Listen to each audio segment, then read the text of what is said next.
राधा की बीमारी ने आदित्य के दिल को बहुत परेशानी में डाल दिया है।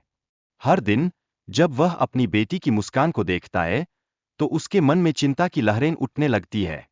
वह अपनी प्यारी बेटी के लिए बेहतर इलाज की उम्मीद लगाए बैठा है ताकि वह फिर से स्वस्थ और खुशहाल जीवन जी सके।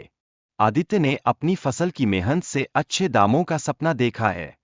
वह जानता है कि यदि उसे अपनी फसल से अच्छी आमदनी होती है तो वह अपनी बेटी के इलाज का खर्च उठा सकता है। इस उम्मीद के सहारे वह अपने खेतों में कड़ी मेहनत कर रहा है, अपने परिवार के लिए एक सुनहरा भविष्य बनाने की ख्वाहिश लिए। एक अनुभवी वैद्य ने आदित्य को एक महत्वपूर्ण सुझाव दिया। उसने कहा कि उसे अपनी बेटी का इलाज एक बड़े वैद्य से करवाना चाहिए। यह सुनकर आदित्य के दिल में नई आशा की किरण जगमगा उठी। वह सोचने लगा कि शायद यह उसका रास्ता हो जो उसे अपने दुखों से उबार सके। इस बीच जब आदित्य अपनी फसल की कटाई के लिए तैयार था, एक दुखद घटना घटी। अचानक उसकी फसल में आग लग गई। यह केवल उसकी फसल नहीं थी, बल्कि उसके परिवार के सपनों का नाश भी था। यह संकट उनके लिए एक बड़ी चुनौती बन गई और आदित्य के मन में निराशा के बादल छा गए। परंतु जैसे ही मुश्किलें बढ़ी, एक स्थानीय मुखिया ने आदित्य की मदद का हाथ बढ़ाया। उसने आदित्य को कर्ज दिलाने की पेशकश की, जिससे उसकी दुखद स्थिति में थोड़ी राहत मिली। यह प्रस्ताव आदित्य के लिए एक नई आशा की किरण बनकर आया, जिससे उसे विश्वास हुआ कि शायद उसका दुख अब समाप्त हो सकता है। जमींदार ने भी आदित्य की मदद की और उसे कर्ज दिया। इस सहायता से वह अपने खेत को फिर से उगा सकता था और अपनी बेटी का इलाज भी करा सकता था। इस दयालुता ने आदित्य के दिल में एक नई उम्मीद जगा दी और उसे यह एहसास हुआ कि अच्छाई अब भी इस संसार में मौजूद है। आदित्य ने फिर एक नई जगह पर अपनी बेटी का इलाज कराने की कोशिश की, लेकिन उसे और भी निराशा का सामना करना पड़ा। जब डॉक्टर ने कहा कि उसकी पुत्री की बीमारी का इलाज संभव नहीं है, तो वह तिनके की तरह टूट गया। उसकी आंखों में आंसू थे और उसका दिल भारी हो गया। इस कठिन समय में एक नया मोड़ आया। जमींदार ने आदित्य की आर्थिक स्थिति का फायदा उठाने की कोशिश की। उसने कहा कि उसने जानबूझकर आदित्य के खेत में आग लगाई थी। इस आरोप ने आदित्य को झकझोर दिया और उसे जमींदार के खिलाफ खड़ा होना पड़ा। अब उसकी स्थिति और भी कठिन हो गई। आदित्य की पुत्री की गंभीर बीमारी और उसके लिए उसकी चिंताएं वास्तव में उसके दुख का मुख्य कारण बन गई थीं। वह अपने खेत को खोने के कारण भी परेशान था, जिससे उसके मन में अंधेरे बादल छा गए थे। हर कदम पर उसे लगता था कि जीवन के रंग चुके हैं।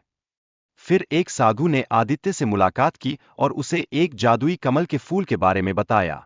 इस फूल को पाने के लिए उसे कठिनाइयों का सामना करना होगा, लेकिन उसे यह भी बताया गया कि यह फूल सिर्फ अच्छे इरादों से प्राप्त किया जा सकता है। यह सुनकर आदित्य ने महसूस किया कि यह शायद उसका अंतिम अवसर हो सकता है। आदित्य ने अपने साहस का प्रदर्शन करते हुए कहा कि वह अपनी पुत्री की जान बचाने के लिए किसी भी खतरे का सामना करने को तैयार है। उसकी यह दृढ़ता और संघर्ष की भावना उसे आगे बढ़ाने की प्रेरणा देती है। वह जानता है कि उसके भीतर की ताकत उसकी बेटी को बचाने की कुंजी हो सकती है।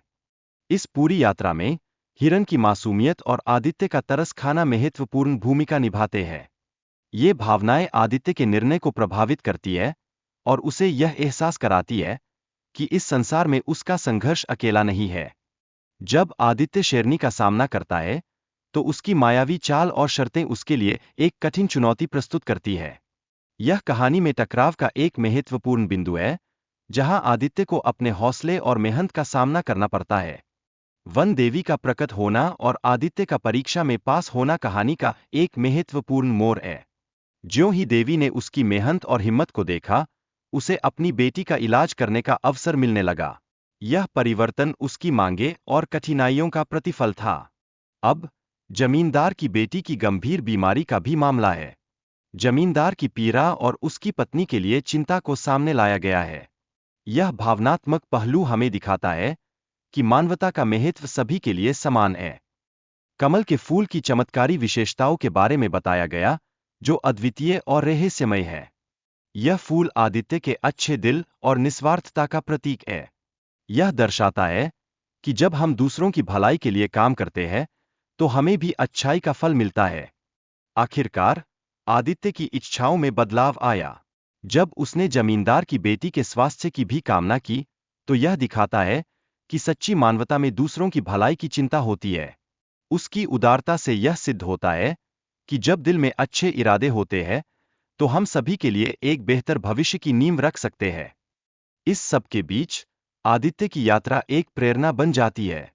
उसके संघर्षों और इच्छाओं का यह सफर हमें सिखाता है कि सच्ची मानवता, परिवार और साथियों के प्रति सच्ची चिंता ही हमारे जीवन का असली सार है।